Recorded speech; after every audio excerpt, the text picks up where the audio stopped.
Hi mga Jain! Good morning weekend! Sobrang busy nga tong araw na to kaya ang aga namin talaga gumising. Bukod nga sa birthday ni mama ngayon, ay celebration din ng 32nd wedding anniversary nila. O diba, mapapasana all ka na lang talaga. Buti na lang meron din ako niyan. At pinagbuhat ko na nga siya ng mga labahin ko for today's video. At dahil weekend na ngayon, nagsalang na rin ako ng mga labahin. At dahil mga white at light colors nga muna tong sinalang ko, isiset ko siya for 1 hour. Binudburan ko na nga rin ito ng isa't kalahating laundry powder at maraming fabric conditioner. Iiwan ko na nga muna to dito nang bigla ko namang narinig ko ng kumulo ang tiyan ni Habi. Meron nga kami ditong leftover pancakes. At napag-isipan namin gamitin tong sandwich press para naman mas mabilis siyang mapainit. And voila! Ready na! Pero hindi pa nga kami nakontento dito.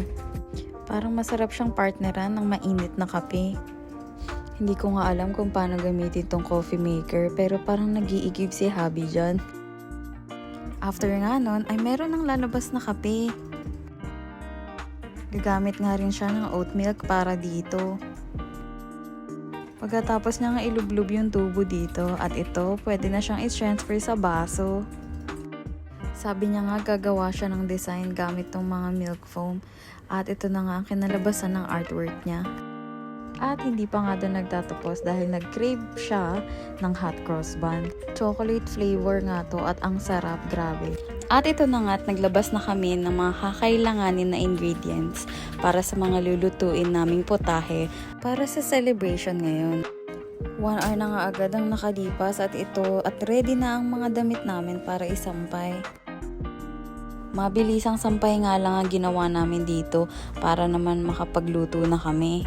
Kung napanood nyo yung unang video ko sa ginataang munggo, nasugat nga ako doon kaya hindi ako makapaggayat ngayon. So tinulungan na nga ako ni Habi na gayatin tong mga ingredients ko. Ang dami-dami ko nga gustong lutuin, kaya naman ito ginagawan ko ng paraan yung mga natira naming sardinas kahapon. Beef nga yung ginagayat-gayat ni Habi para yan sa kaldereta. Gagawa din kami ng fried chicken at spaghetti. Nalagyan ko na nga ng oil tong paglulutuan ng pasta. At binudburan ko na nga rin ng asin. Hindi nga pala to tutorial ha, pinapakita ko lang sa inyo kung paano ako magluto nito. Gumamit lang ako ng butter and more butter. Pinagsabay ko na nga rin ilagay ang garlic at onion. Hindi rin ako kadalasan naglalagay ng carrots pero trip ko lang lagyan ngayon para naman mas healthy. Sinunod ko na nga ding ilagay ang kalahating kilong ground beef. Nilagyan ko na rin ng salt at pepper. At hinalo-halo ko lang to. Susunod ko na rin ilalagay yung pasta. Sanay nga ako na binabali muna sa gitna bago ilagay. At matinding paghalo-halo nga ang ginawa namin dito. Natanggal pa nga yung pin netong corned beef kaya gumawa na lang kami ng paraan. Corned beef na nga ang sinunod kong nilagay dito. At bigla na nga dumating si daddy na may dalang flowers para kay mama. Balik tayo sa spaghetti sauce, nilagay ko na nga tong sweet style. Naglagay din ako ng tomato sauce dito. At binudburan ko na rin ng sugar. Usually, thickened cream ang sinusunod ko dito.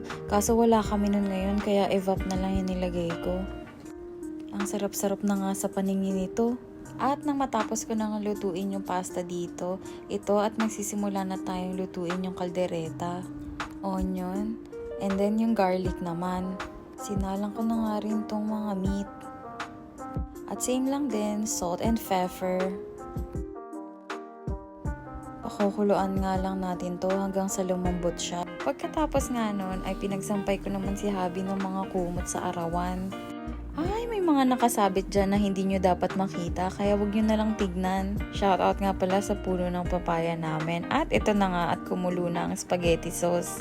Next ko naman na ilalagay ay mozzarella cheese. Hinalo-halo ko na nga to at ready na nga ito. O diba, langhap sarap. Magmimix na nga ako ng pasta dito para tuloy-tuloy na ang sarap nitong Jollibee spaghetti. Pero actually, lasa siyang McDo. Mas masarap lang ng mga 3%. Binudburan ko na nga rin ito ng napakaraming cheese. Ang next naman na handa na ating iluluto ay ang fried chicken. Sariling sikap nga lang namin tong breading na ginamit dahil wala nga kaming mabilan ng crispy fry ngayon. At balik naman tayo sa ating caldereta. Naglagay na nga ako dito ng caldereta mixture, tomato sauce, kaunting sugar, at nang kumulo na nga ito na yung naging itsura niya. Ang sarap. Pagkalagay ko nga nung carrots ay hinango ko na nga rin tong fried chicken. Pagbalik ko nga sa caldereta, meron na nga tong patatas at bell pepper. O diba, multitask yarn. Pagkatapos nun, ay nilagyan ko rin ng cheese. At ito na nga ang ating spaghetti for today's video na lasang McDo. Ang ating super crispy na fried chicken. Caldereta na, hala, daming sabaw. Lika na, kainan na. Bye!